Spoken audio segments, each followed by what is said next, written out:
Hello students, कैसे हैं आप सब। स्वागत है आप सबका इस यूट्यूब चैनल पर और मैं हूं आपका नेमी सर। तो जैसे कि क्लास 12th में अपन ने इलेक्ट्रिक फील्ड टॉपिक तक इलेक्ट्रोस्टैटिक कंप्लीट कर लिया है। उसके बाद के लेक्चर में आज अपने को पढ़ना है इलेक्ट्रिक डाइपोल। सो चलिए स्टार्ट करते हैं electric dipole. So first of all electric dipole होता क्या है। तो इलेक्ट्रिक डाइपोल बेसिकली किन्हीं भी दो चार्जेस का एक ऐसा सिस्टम है जिसमें दोनों चार्जेस सेम मैग्नीट्यूड के होते हैं बट दोनों का नेचर अपोजिट होता है। कहने का मतलब एक पॉजिटिव दूसरा नेगेटिव। अगर ये 2 माइक्रोकूलम है तो ये भी 2 माइक्रोकूलम होगा, बट डिफरेंस इज ये पॉजिटिव चार्ज होगा, ये नेगेटिव चार्ज होगा। So system of two charges having same magnitude, opposite in nature, but at some distance, और उस distance को लिया जाता है 2a। ये जो लाइन आपको दिख रही है AB, इसको बोला जाता है डाइपोल एक्सिस। पॉइंट P जो है इसको अपन बोलेंगे सेंटर ऑफ डाइपोल। अब ये जो डाइपोल है इसके नेचर को डिफाइन करने के लिए एक क्वांटिटी की जरूरत पड़ती है जिसको नाम दिया जाता है डाइपोल मोमेंट। अब डाइपोल मोमेंट क्या होता है? First of all denoted by small p, it is a vector quantity. ये जो होता है ये प्रोडक्ट होता है मैग्नीट्यूड ऑफ चार्ज। आप ध्यान से अगर देखें तो किसी का भी मैग्नीट्यूड अगर अपन ले तो वो क्यू होगा। तो मैग्नीट्यूड ऑफ इधर चार्ज मल्टीप्लाई बाई उसका डिस्टेंस कितना है एक दूसरे के बीच। दोनों के बीच कितना डिस्टेंस है? 2a। So p equals to हो जाता है q इंटू 2a। अब यहां पर p एक वेक्टर क्वांटिटी है। वेक्टर क्वांटिटी होने की वजह से राइट हैंड साइड में भी कोई क्वांटिटी वेक्टर होनी चाहिए। सो यहां पे जो आपको 2a लिखा हुआ दिख रहा है ये एक वेक्टर क्वांटिटी है। तो वेक्टर कैसे हो सकता है? तो 2a is not a particular distance, it is a position vector between plus q and minus q। And position vector की कोई ना कोई डायरेक्शन जरूर होती है, इसीलिए p की डायरेक्शन होती है हमेशा नेगेटिव से पॉजिटिव चार्ज की तरफ। Now what is the direction of dipole moment? Dipole moment direction होती है negative charge to positive charge. ऐसा यूनिट की बात करें तो ध्यान से दिख रही है कूलम इनटू मीटर। इसकी सीजीएस यूनिट होती है, स्पेशल नाम है debye. So debye होता क्या है? तो इसको अगर मैं सीजीएस में कन्वर्ट करूं तो कूलम की सीजीएस यूनिट आप सबको पता है स्टेट कूलम होती है, मीटर की होती है centimetre. So statcoulomb into centimetre, इसी को बोला जाता है debye. Statcoulomb into centimetre is known as debye. So ये होता है आपका इलेक्ट्रिक डाइपोल मोमेंट। तो आगे के चैप्टर्स में आप पढ़ेंगे कि सब्सटेंस जो होते हैं बेसिकली डाइलेक्ट्रिक सब्सटेंस, वो दो टाइप के कैटेगराइज किए गए हैं। एक होता है आपका polar substance and second type के होते हैं नॉन पोलर सब्सटेंस।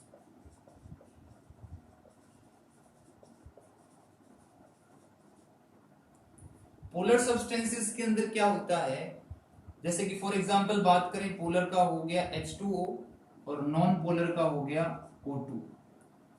अब इसके अंदर क्या होता है, वाटर के अंदर इसकी जो पॉजिटिव एंड नेगेटिव चार्जेस की जो सेंटर है, सो अपन बोल सकते हैं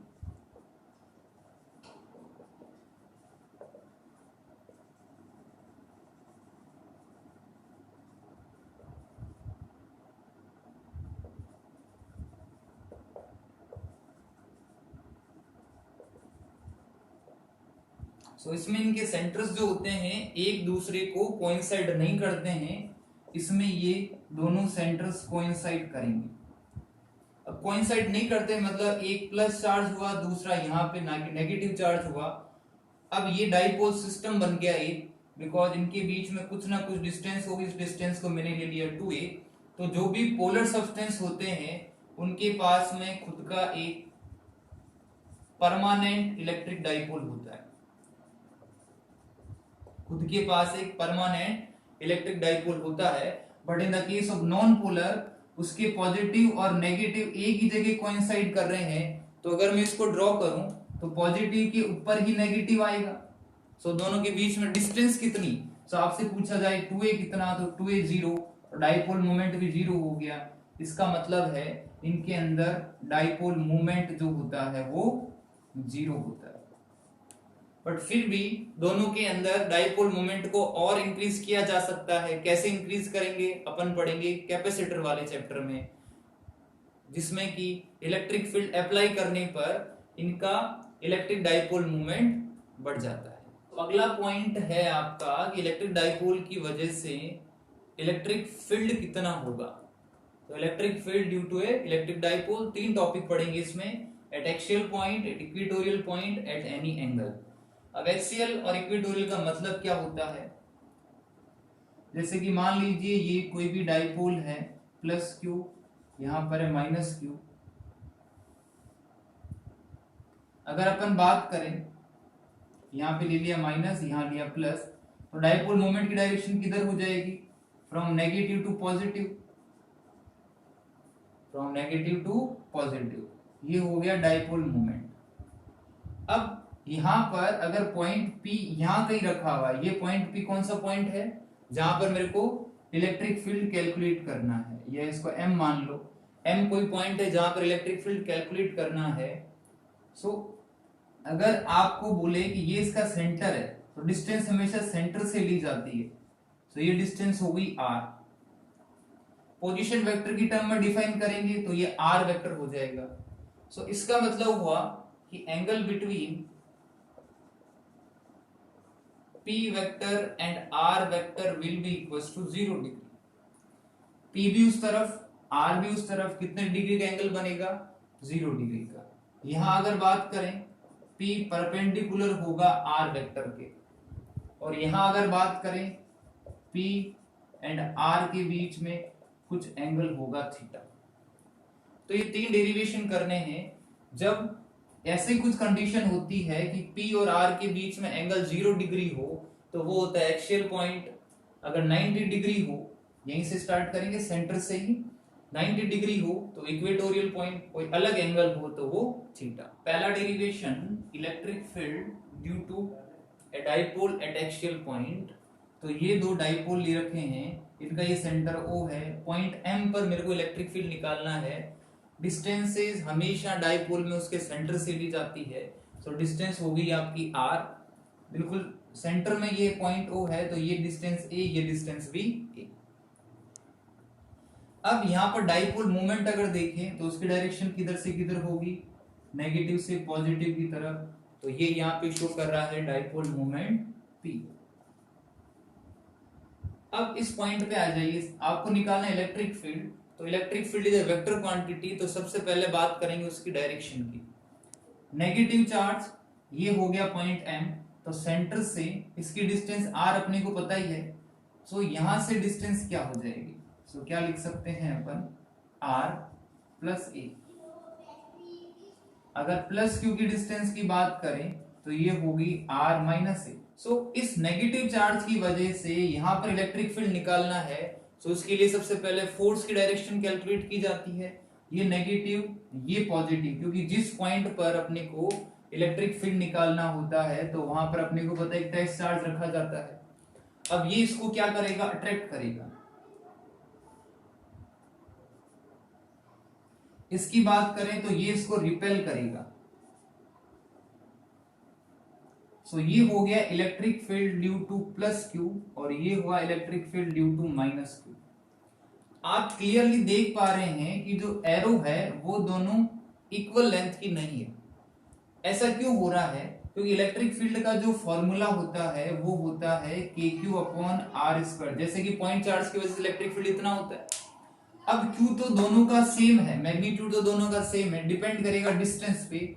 सो ये वाली डिस्टेंस कम है, इस वजह से इसका इलेक्ट्रिक फील्ड ज्यादा होगा। जितनी बड़ी लेंथ होगी उतना ही ज्यादा उसका मैग्नीट्यूड होता है। तो इसका मैग्नीट्यूड ज्यादा हुआ, E ऑफ माइनस Q का मैग्नीट्यूड कम हुआ। E at point M equals to, क्या लिखेंगे आप, दोनों अपोजिट डायरेक्शन में है तो बड़े वाले में से छोटा वाला माइनस कर दिया। मैग्नीट्यूड है इलेक्ट्रिक फील्ड का, कैसे लिखेंगे, K Q upon R square, ये डिस्टेंस कितनी हो जाएगी, ये होगी r माइनस ए का whole square. Similarly E due to minus q, अब यहाँ पे k, यहाँ पे आप माइनस क्यू नहीं लिख सकते क्योंकि माइनस की वजह से आप डिस्टेंस सॉरी डायरेक्शन पहले ही ले चुके हैं, तो एक बार डायरेक्शन लेने के बाद इसको भी आपको एज ए मैग्नीट्यूड कंसिडर करना है। सो ये हो जाएगा q अपॉन r प्लस ए का होल स्क्वायर। दोनों की वैल्यूज यहाँ पुट कर दीजिए। Electric field at point m is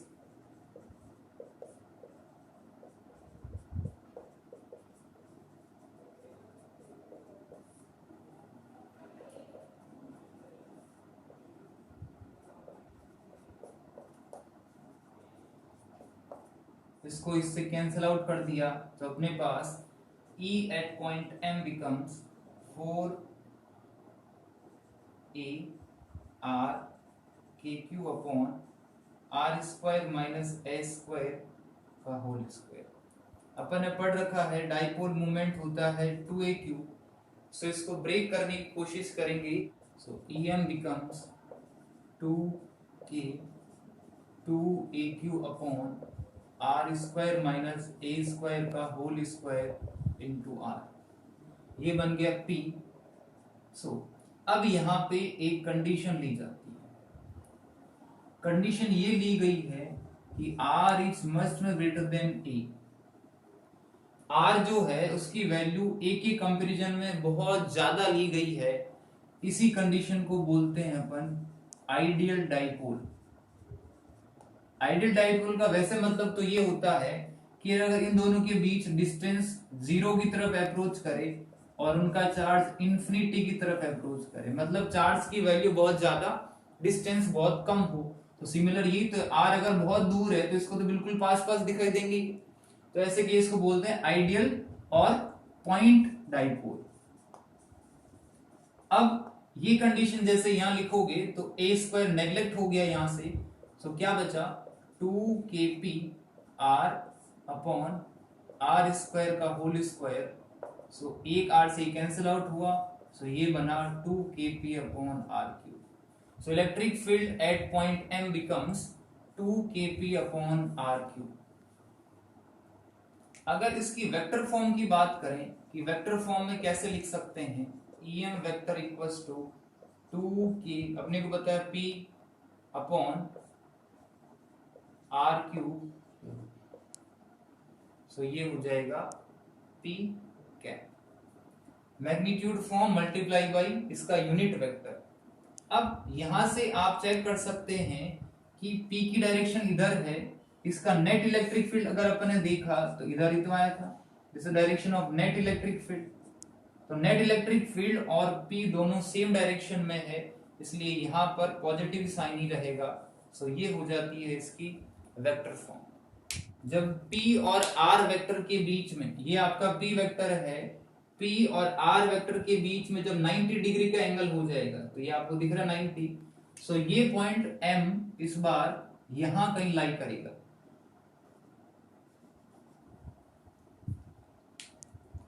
distance कितनी होगी सेंटर से, सेंटर से डिस्टेंस होगी इसकी r।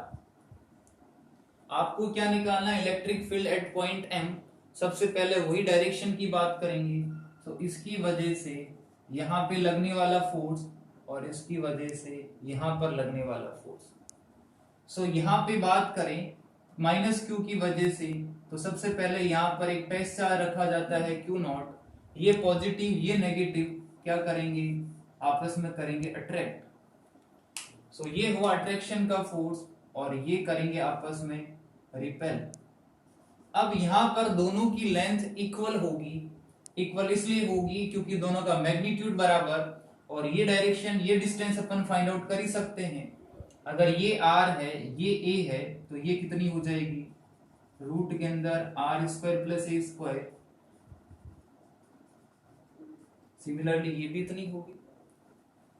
सो ये हुआ electric field due to plus q और ये हुआ electric field due to minus. Electric field at point m is electric field due to q plus electric field due to minus q in vector form. याद कीजिए superposition principle.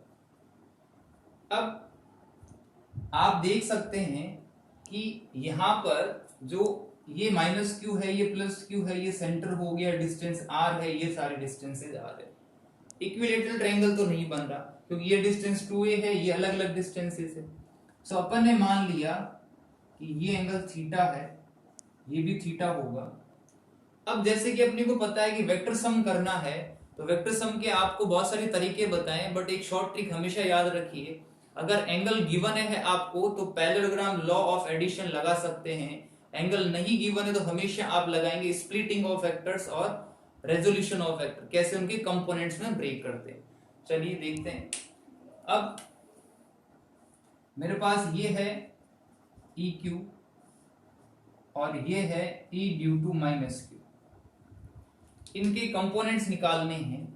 सो इसका ए component हो जाएगा vertical, दूसरा हो जाएगा ऐसे हॉरिजॉन्टल। इसकी बात करें तो ये हो गया वर्टिकल, ये हो गया हॉरिजॉन्टल। देखिए ये अगर एंगल थीटा आपको दिख रहा है, बिल्कुल एंगल दिख रहा है, ये थीटा ऐसे अगर देखिए ये एंगल थीटा है, सो यहाँ पे कोई लाइन ड्रॉ करूं तो वो भी थीटा होगी। सो ये एंगल हो गया थीटा, ये एंगल कौन सा हो गया थीटा, ये दोनों एंगल हो जाएंगे थीटा। सो ये बच गया यहाँ पे, विदाउट थीटा वाला होता है साइन थीटा, और ये इधर हो गया E minus Q sine theta. यहाँ पर ऊपर वाले की वजह से हो गया ई क्यू कॉस थीटा, और नीचे वाले की वजह से हो गया e of minus q cos theta. So देखिए ऐसे अपन इसके कंपोनेंट्स निकाल सकते हैं। कौन से पॉइंट की बात करिए, पॉइंट एम की। सो ये कंपोनेंट्स हो गए। अब मैग्नीट्यूड पे आ जाइए। अगर ई क्यू आपसे पूछे तो आप लिखेंगे के क्यू अपॉन डिस्टेंस का स्क्वायर, डिस्टेंस रूट के अंदर r square plus a square. इतनी ही वैल्यू मैग्नीट्यूड के अंदर ई ऑफ माइनस क्यू की होगी, इसलिए मैंने इसको कंसिडर कर लिया ओनली ई। सो ये दोनों आपस में एक दूसरे को कैंसिल आउट कर देंगे। अपने पास ई नेट की अगर बात करें तो ये रही, और ई नेट की डायरेक्शन कुछ ऐसी है। So electric field at point m ऐसे हैं, और पी की डायरेक्शन आप ध्यान रखेंगे कुछ इस तरह है। ई नेट किधर आया, लेफ्ट हैंड साइड में, पी की डायरेक्शन क्या है, राइट साइड में। सो अब यहां पर अगर मैं लिखूं ई एम तो ये क्या हो जाएगा, ये तो कैंसिल आउट हो गए, ये दोनों ऐड हो जाएंगे। सो 2 E Q cos theta plus E of minus q cos theta, ये दोनों ई के इक्वल है, तो क्या लिख सकते हैं 2e कॉस। अब सीधी सी वैल्यू पुट कर दीजिए, ये हो गया 2, ई की वैल्यू होगी के क्यू अपॉन रूट से स्क्वायर कैंसिल आउट हुआ। इस एंगल से, इस ट्रायंगल से, ट्रायंगल का नाम दे दीजिए कुछ भी, ये हुआ ए, ये ओ, ये m. So in triangle a o m आप बता सकते हैं कॉस थीटा कितना आएगा। कॉस थीटा आपका आ गया बेस, कॉस थीटा क्या आ गया, बेस अपॉन हाइपोटेनस। सो ये आ गया यहाँ पर कॉस थीटा, वैल्यू पुट कर दीजिए a अपॉन रूट के अंदर r square plus a square. Solve कर लो इसको, ये रहा के, इधर लिख लिया 2aq अपॉन नीचे आया r square plus a square की पावर 3/2। 1/2 ये होता है प्लस 1, 3/2। इसको क्या बोला जाता है, p। क्या बोलेंगे इसको, p। सो क्या फॉर्मूला बना, electric field at point m is k p upon r square plus a square की पावर 3/2। वही कंडीशन फिर लिया आपने कि r much much greater than a। अगर ये कंडीशन होती है r much much greater than a, मतलब आइडियल डाइपोल, तो इस केस में em कितना हो जाएगा, em हो जाएगा kp अपॉन r क्यूब। तो ये फॉर्मूला आता है इक्वेटोरियल के केस में। अगर इसके वेक्टर फॉर्म की बात करें तो वेक्टर फॉर्म आप ध्यान से देखेंगे, इसके वेक्टर फॉर्म की अगर बात करें सो ये हो जाता है em वेक्टर इक्वल्स टू, इस बार जैसे k p upon r cube into p cap लिखा, तो यहां ध्यान दीजिए electric field, net electric field की डायरेक्शन इस तरफ है और पी की डायरेक्शन उस तरफ है, तो यहाँ पे लगता है एक नेगेटिव का साइन। तो negative sign shows that direction of net electric field and dipole moment is opposite to each other. So axial point पर आता है 2 kp upon r cube, equatorial point पर आता है kp upon r cube. So derivation number third कि किसी भी point पर अगर आपका पॉइंट एम रखा हुआ हो और वो P से कुछ एंगल क्रिएट कर रहा हो, जैसे कि डायग्राम में देख पा रहे हैं डाइपोल है, P वेक्टर ये रहा, यहां से थीटा एंगल बना रहा है पॉइंट M, तो इस पॉइंट M पर आपको निकालना है इलेक्ट्रिक फील्ड इंटेंसिटी। इसके लिए देखिए करेंगे क्या बेसिकली, तो आपको क्या पता है, अपने को इक्वेटोरियल पॉइंट पता है, अपने को एक्सियल पॉइंट पता है, तो इस पॉइंट को अपन इन्हीं दोनों पार्ट में ब्रेक करने की कोशिश करेंगे। सो देखिए P यहां पर आपको दिख रहा है, अगर मैं इसके दो पार्ट करूं, इस P के मैं दो कंपोनेंट निकालूं, सो एक कंपोनेंट तो कुछ ऐसा हो जाएगा, एक कंपोनेंट तो कुछ ऐसा हो जाएगा, और दूसरा कंपोनेंट हो गया इसके अलोंग कुछ यूं। P को दो पार्ट में डिवाइड करा, सो ये हो गया P cos थीटा और ये हुआ आपका P sin थीटा। अब जरा सोच के देखिए कि ये पार्ट है आपका P sin थीटा वाला और यहां पर कोई पॉइंट रखा हुआ है M, तो ये P sin थीटा कहने का मतलब है P की डायरेक्शन कुछ यूं है, P की डायरेक्शन कुछ यूं है, तो ये माइनस चार्ज, ये प्लस चार्ज, ये कोई पॉइंट M है, किसकी तरह बिहेव करेगा, एज ए इक्वेटोरियल पर। अगर अपन बात करें P cos थीटा की, तो P cos थीटा कुछ यूं है, तो मतलब ये हो गया आपका P cos थीटा, इसी लाइन के लॉन्ग ये पॉइंट M है, तो कहने का मतलब है यहाँ पे माइनस क्यू चार्ज होगा, यहाँ पे माइनस क्यू चार्ज होगा और यहाँ पे प्लस क्यू चार्ज होगा, ये माइनस प्लस डाइपोल बना और ये इसके एक्सियल पॉइंट पर है। तो कहने का मतलब जो आपका कंपोनेंट है P sin थीटा, उसके लिए M वर्क करेगा इक्वेटोरियल की तरह और P cos थीटा के लिए वर्क करेगा एक्सियल के लिए। सो यहां पर इलेक्ट्रिक फील्ड की बात करें, इलेक्ट्रिक फील्ड एट M जो कि वर्क कर रहा है किसकी तरह, एज ए इक्वेटोरियल। सो यहाँ पे कितना हो जाएगा, अपने को फॉर्मूला पता है इक्वेटोरियल पे कितना होता है, KP, P की जगह यहाँ पे क्या हो गया P sin theta upon r cube. Axial पे बात करें, so E at M axial will be equals to 2kp, पे की जगह यहाँ पे क्या आ जाएगा P cos theta upon r cube. ये दोनों की वैल्यू आ गई, एक इसकी वजह से दूसरी इसकी वजह से। सो नेट अगर मेरे को निकालना है, सो नेट का फॉर्मूला EM एक्सियल का स्क्वायर EM इक्वेटोरियल का square 2EM axial EM equatorial cos theta. And जैसे कि आप देख पा रहे हैं थीटा, यहाँ पर मैं इसको थीटा नहीं बोल के अल्फा बोल देता हूं, और अल्फा एंगल हो गया किनके बीच में, इन दोनों के बीच में। तो इन दोनों के बीच में कितना एंगल है, अगर बात करें P sin theta P cos theta, 90 degree का दोनों के बीच में एंगल है, cos 90 हो जाता है 0, कैंसिल आउट। तो ये मेरे पास बचा, इसकी वैल्यू यहाँ पे पुट कर दीजिए, पहले एक्सियल की पुट करी अपन ने, सो ये हो गया स्क्वायर के साथ plus KP sin theta upon r cube का होल स्क्वायर।